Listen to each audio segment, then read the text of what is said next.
It's first pitch. It's Tuesday, May 21st, and I've started every show like this. Last day of being 49 for me. Tomorrow is my birthday, the big 5-0. Dave, you probably were there 30 years ago, and Drew, you probably have 20 years still left. Did you get, do they have AARP in Canada? No, I don't even know what that is.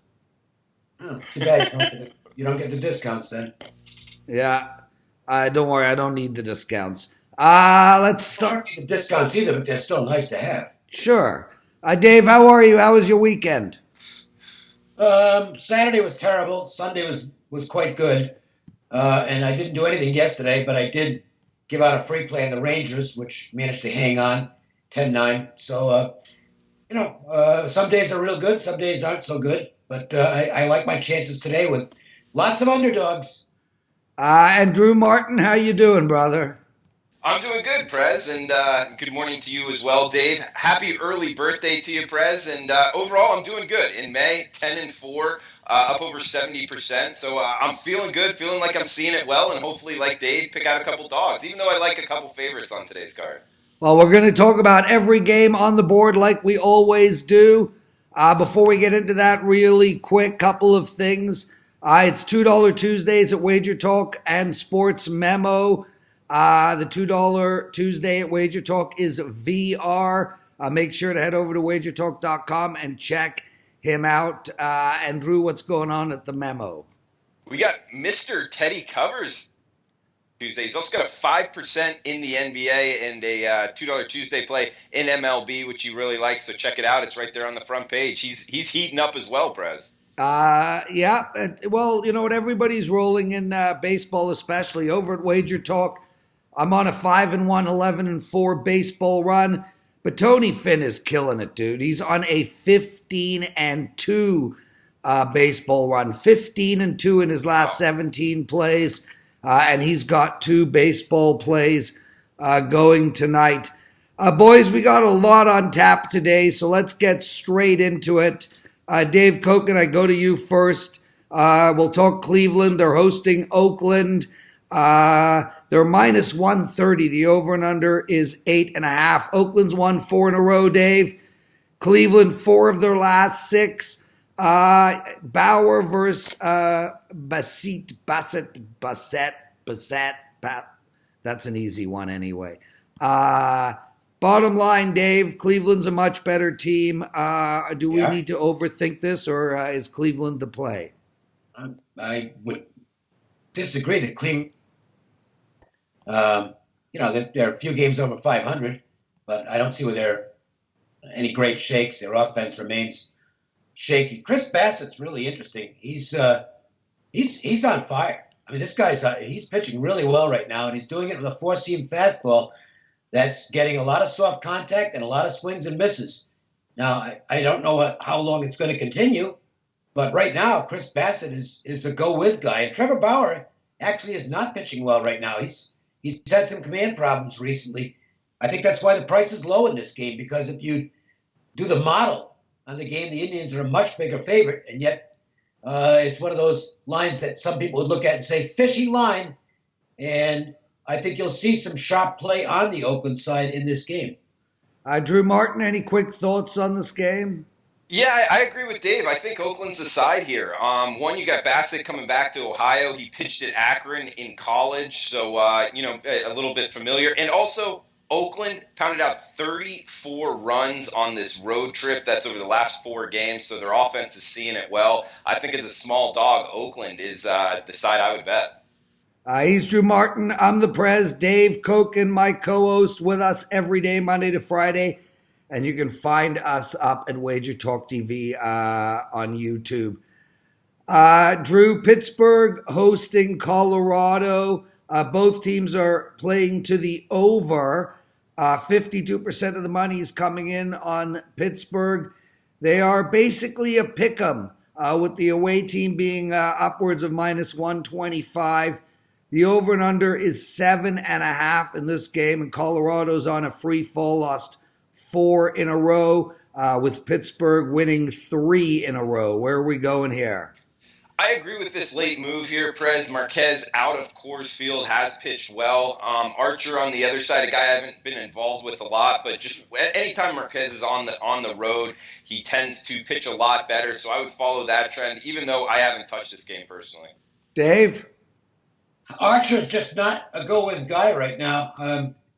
He's had some injury issues. The slider isn't doing what it's supposed to do. It's not fooling guys.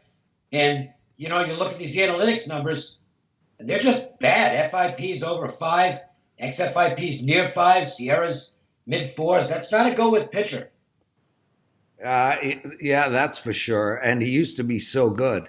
Yankees 29-17 on the road, playing the lowly Baltimore Orioles 15-32. 76% of the money's coming in on the Yanks, and they're just a massive favorite at minus anywhere from 250 to 263. Over and under here is 9.5. The Yankees' bats are alive in the last 2 games, 10-7 win and then 13-5 against Tampa Bay. I like the over in this game. German versus Hess. Dave? I'm not going to argue against the over, and I would certainly not want the Orioles off the way they lost last night. It's a 6-1 lead, and they're up going to the last inning and just completely fell apart, and it was a disastrous. It should have gone to extra innings, at least 7-7. The catcher misses a foul pop-up. It was right by home plate. He completely missed it. And then the guy hits the ball out of the park on the next pitch. A bad team off a demoralizing loss, not a side I'd want to look at here. So the Yankees would be the only side for me. Drew Martin? I agree with that as well. And if you can find a team total in the first 5, I think the Yankees over. It's just tough to bet on the Yankees laying this big of a price, but I do think their team total should hit here, especially, keeping in mind that it's in Camden Yards and the ball should be flying out. As I said earlier, I'm on a 5-1 baseball run. My loss was on the Cubbies last night. Tough game to watch. They had bases loaded, no out twice in the first 4 innings. Came away with 1 run. And then really only had a couple of bad pitches the whole game. Darvish didn't pitch bad at all. They're hosting Philly again tonight. They're minus 140 to 143. The over and under in this game is 7. Drew, I go to you first. 7 tastes and feels like a low number to me. Both teams can hit the ball. Last night we saw a 9. It's Quintana versus Effin. Where are you going in this game? Yeah, neither's been lights out, so I would agree with you. I think this 7 is a little low. Also, Bookmaker just touched up to 7.5, so one of the leading indicator books moving towards the over. So I think the smarter money is on the over. I haven't touched this game yet, Prez, but I'm with you. If you made me bet it, I would be on the over. Dave Cokin. Well, I don't like playing overs when it's windy at Wrigley, and indications with the total 7.5 now are that it might be favorable to the.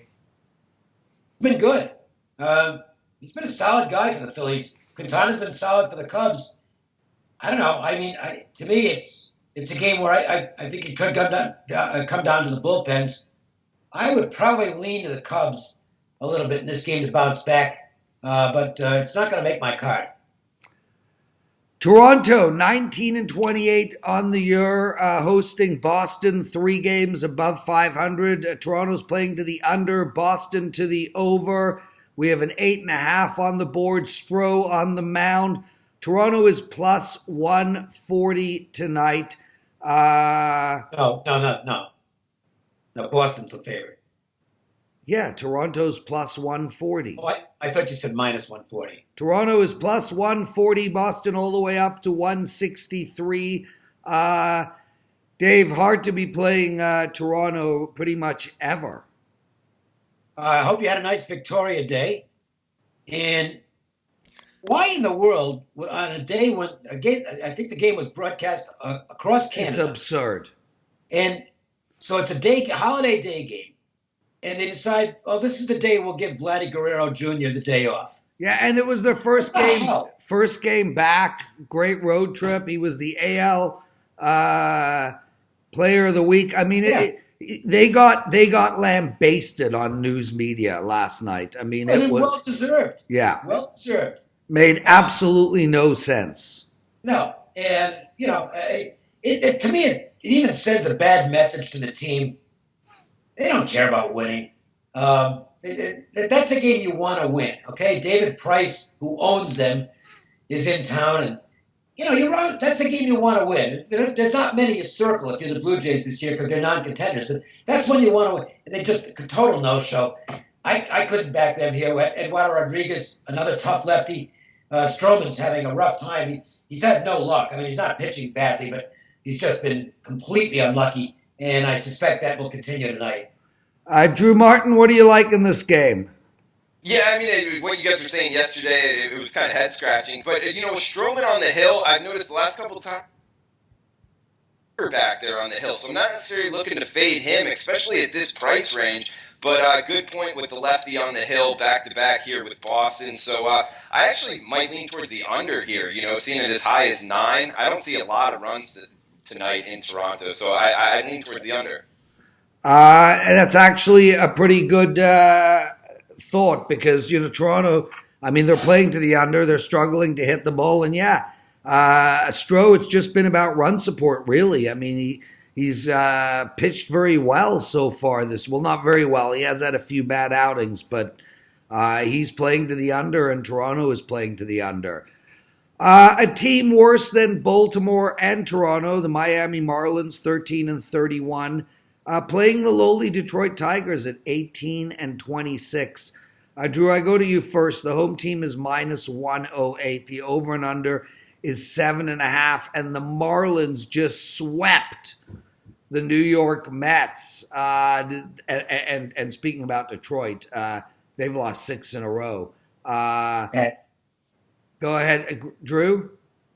Yeah, I mean, you bring up the Marlins, and maybe their future's bright. They do have young, talented players. They just can't put it all together. Very inconsistent. But if there is a bright spot, it's their starting pitching, and it starts with this guy, Caleb Smith. Yeah. Absolute monster on the hill coming from the left side. I don't very much success at all. I would try to load up on that figure right there as far as Detroit team total under. I like the under at 7.5 as well because overall the Marlins hitting is so inconsistent, and even Turnbull, his numbers aren't bad, so I think that he's going to have success as well. So overall, I like the under, but especially this Detroit Tigers team total under. Yeah, I mean, I don't love betting the under 7.5s in the American League.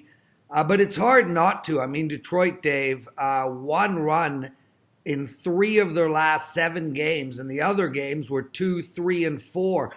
This team is struggling to hit the ball. Miami always struggles to hit the ball. Yeah. It's hard to see this game going over the total.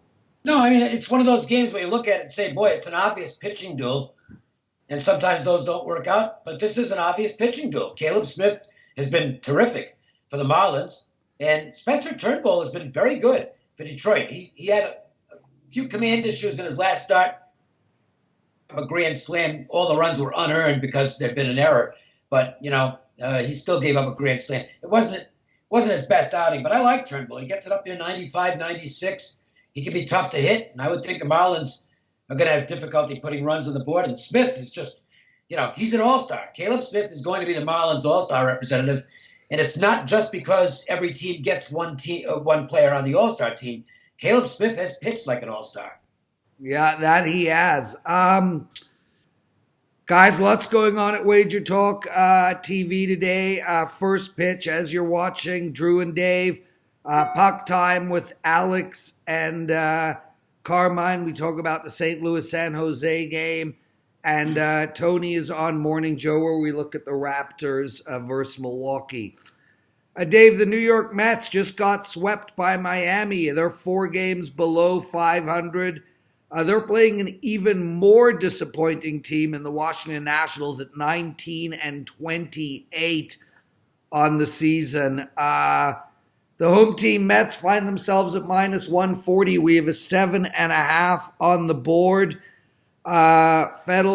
Fed versus Wheeler. Where are you going in this game? He's the UNLV guy, and he had Tommy John coming out of college, and he's never really put it together the way the Nationals thought he would. He's just, kind of one of those quad A guys at this point. Zach Wheeler should be better than he is. I mean, his metrics are outstanding. He generally will give you a good performance. The thing here is the Mets, look, they suck, okay? And they're going to fuck. But they got all kinds of bad print in Miami over the weekend where they got swept. They did play well last night. Had a players-only meeting. You might get a little spike out of the Mets for and the Nationals are the team you can do it against. So I think the price is about right on the game. I'm not going to play it, but if you're asking me who wins, I think it's the Mets. Drew Martin, any quick thoughts on this game? Not too much here. I mean, I just lowly NL East, minus 140, laying it with the Mets. I have absolutely no interest. And like you said, Prez, Washington's all banged up. Not looking to bet that side. Easy pass. LA Dodgers on the road playing Tampa Bay. Both teams outstanding. The Dodgers 31-17 on the season. Tampa Bay 27-17, but struggling at home. Only a 12-10 record at home. A lot of money coming in on the Dodgers today. They're minus 145. The over and under is 8. It's probably reflective of Kershaw on the mound facing Wood, who has very little stats on the year, 7 innings pitched. Drew, where are you going? I'm looking to fade Kershaw at this point in his career. 95 miles per hour is long past him. He's sitting at 90, 91 now, laying minus 140. I've lost on him a couple times this year, so it's troublesome to go back there. And also Tampa Bay doesn't hit lefties all that well, so it's something that kept me off of this. So I just passed on it, Prez. And Dave, any thoughts? Well, it'll be primarily Beeks tonight in relief of Wood. I think the Dodgers are actually a little bit cheap here. Tampa's, their offense is starting to go the other way, which I think is something I kind of expected. I mean, if you look up and down this lineup with the offense, the pitching is very good, and the pitching is going to keep them in a lot of games, particularly with the top of the rotation, even with Glass now out. But I'm not sold on their offense. The Dodgers Bellinger's just hitting everything right now. They're not a team I'm going against. And Cincinnati, Milwaukee, road team, Cincinnati, home team, Milwaukee. Milwaukee is minus 140 all the way to 150. Over and under is 9. What do you like in this one, Dave? It's tough to go against Gio Gonzalez right now, isn't it? I mean, he just loves pitching for the Brewers. He was great at the end of last season when they picked him up. He's been tremendous so far out of the gate this season. His last start, I didn't think he had good stuff. 5 or 6 innings and put his team in a position to win again. Sonny Gray has been average, but trending in the wrong direction. Milwaukee's got the better offense. I think you can make a very good case that the Brewers might actually be a little bit cheap here.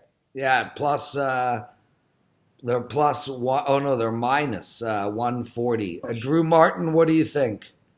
Prez, interesting tidbit here. My last competitive baseball game of my life was against Gio Gonzalez, knocked us out of the high school playoffs. He's 2-0 right now, 1.69 ERA.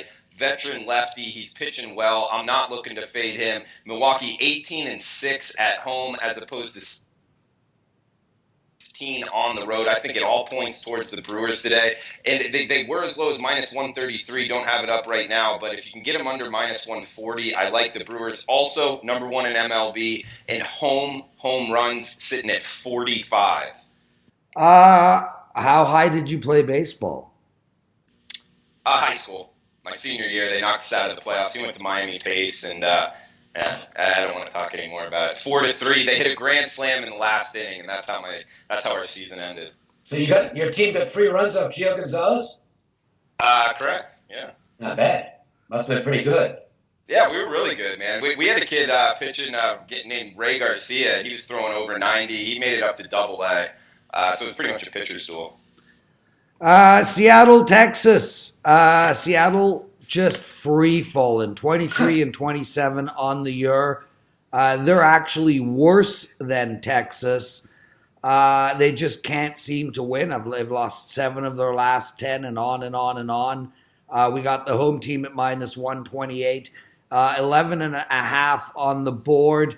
And Texas is rolling. Dave, I'll go to you first. Texas has won 5 of their last 6. Do they keep it going? Well, you'd think they would. It's peculiar line movement in this game, which it's just weird what happens. I mean, this line's dropped like 20 cents, 25 cents from the opener.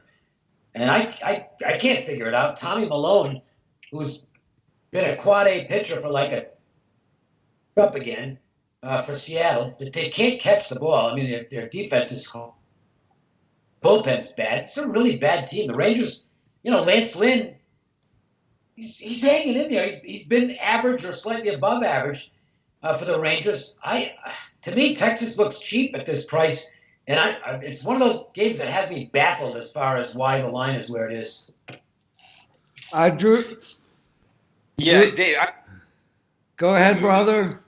This line move is kind of crazy, Dave. I mean, down to minus 1 pitcher that I've always try to fade. I just don't think he has MLB stuff, and we see it in the total at 11.5. Seattle, like you just talked about, they lead MLB in errors by a long margin as well over the second team. So 11.5, I think it's a high number. It's like Coors Field. It is in Texas, heating up weather-wise, so I like the over. Drew, we'll go to you first. Justin Verlander starting tonight against Covey. Verlander just can't. I mean, this guy's a machine. 7-1 on the season, 2.38 ERA, 0.79 WHIP. Houston is absolutely rolling. They've won 9 of their last 10 games, and now they sit at minus 380 with an over and under of 8.5, playing the White Sox. What do we do here? I mean, I would look towards the run line, but they're the home team, so I hate doing that. 9 at-bats to 8 at-bats, minus 340. I didn't spend much time on it, Prez. I had quick pass for me. Dave? Eloy Jimenez is back for the White Sox tonight, which means very little as far as, he's a nice young player. But good luck if you want to take a shot against the Astros, not me. Yeah, so straight pass on the Astros game. Kansas City 16-31, playing against St. Louis, 1 game over 500. St. Louis is minus 175, give or take, and the over and under in this game is 9. Bailey versus Waka, 2 pitchers that are not rolling. St. Louis has lost 4 of their last 5. Kansas City has lost, every game almost. Yeah. Well, this is one of those interesting games where if you want to take a long shot, I think you can justify it here. Not so much on Homer Bailey or on the Royals, but against Michael Wacha, who I don't know if he's not healthy or what the situation is with him. He's always injured. His velocity is noticeably down this year. I mean, he's now in that 92 range, and he looks to me like a guy who'd be better off in the bullpen at this point. So it's tough to make a recommendation to the Royals. But, boy, that's a big, big number for the Cardinals to be laying. So I can't disagree with anybody who says, you know what, Cardinals minus 175 is simply too high considering the pitcher in their current form, and I'll take a shot with the Royals. I think that makes some sense. Drew, any thoughts on this game? Yeah, Dave, I wouldn't talk you off of that side. I like it more towards the over. Waka, you touch on it, something's wrong. 26 walks in 44 innings. He can't find the plate. Also, Kansas City Royals pitching-wise makes me point towards the over here. Kansas City averaging 5 runs per game facing righty starters. Also, their bullpen has blown 8 saves in 13 chances. Yeah, that's less than 50%. Also, 10 losses towards the Kansas City bullpen. So that all points towards the over. And I'm also following a guy named Matt Josephs, a great handicapper at sportsmemo.com, on a 20-6 free play run. That's year to date in MLB. So you can check it out at sportsmemo.com. He wrote it up with great analysis, and he's 20-6 year to date with freebies. Yeah, by the way, watch the weather in this. Be some rain coming in at some point during the game, and a right to left wind of some substance. So, take that for what it's worth. Atlanta Braves on the road playing San Fran. Atlanta 26-22, San Fran 20-26, which seems like a better record than I anticipated. San Fran is -103, Atlanta -114. We have an over and under of 8 in this game. And Atlanta is rolling. Drew, they've won 5 of their last 6 games. They got Tiran on the mound against Anderson. I look at this and I think Atlanta is the play. I do too off first glance, Prez, and I was on them yesterday. A lot of the reasons, like you said, they're playing great baseball, but this is the second game after a West Coast trip for an East Coast team. I always spot-wise kind of pump the brakes on that. So if you made me bet it, I would be on Atlanta, but because it's the second night after that long travel, I'm staying away, so I passed on it. Dave Cokin? I'll give some props to Sean Anderson, who's he's a good-looking rookie for the Giants. I think he's going to be a keeper in their rotation. I don't think he's a top of the rotation guy, but should settle into a 3-4 spot. Good, smart pitcher. He's got 4 pitches. No way stuff, but he knows what he's doing out there. Teheran is a guy I have a tendency to stay away from, but he is on a roll right now.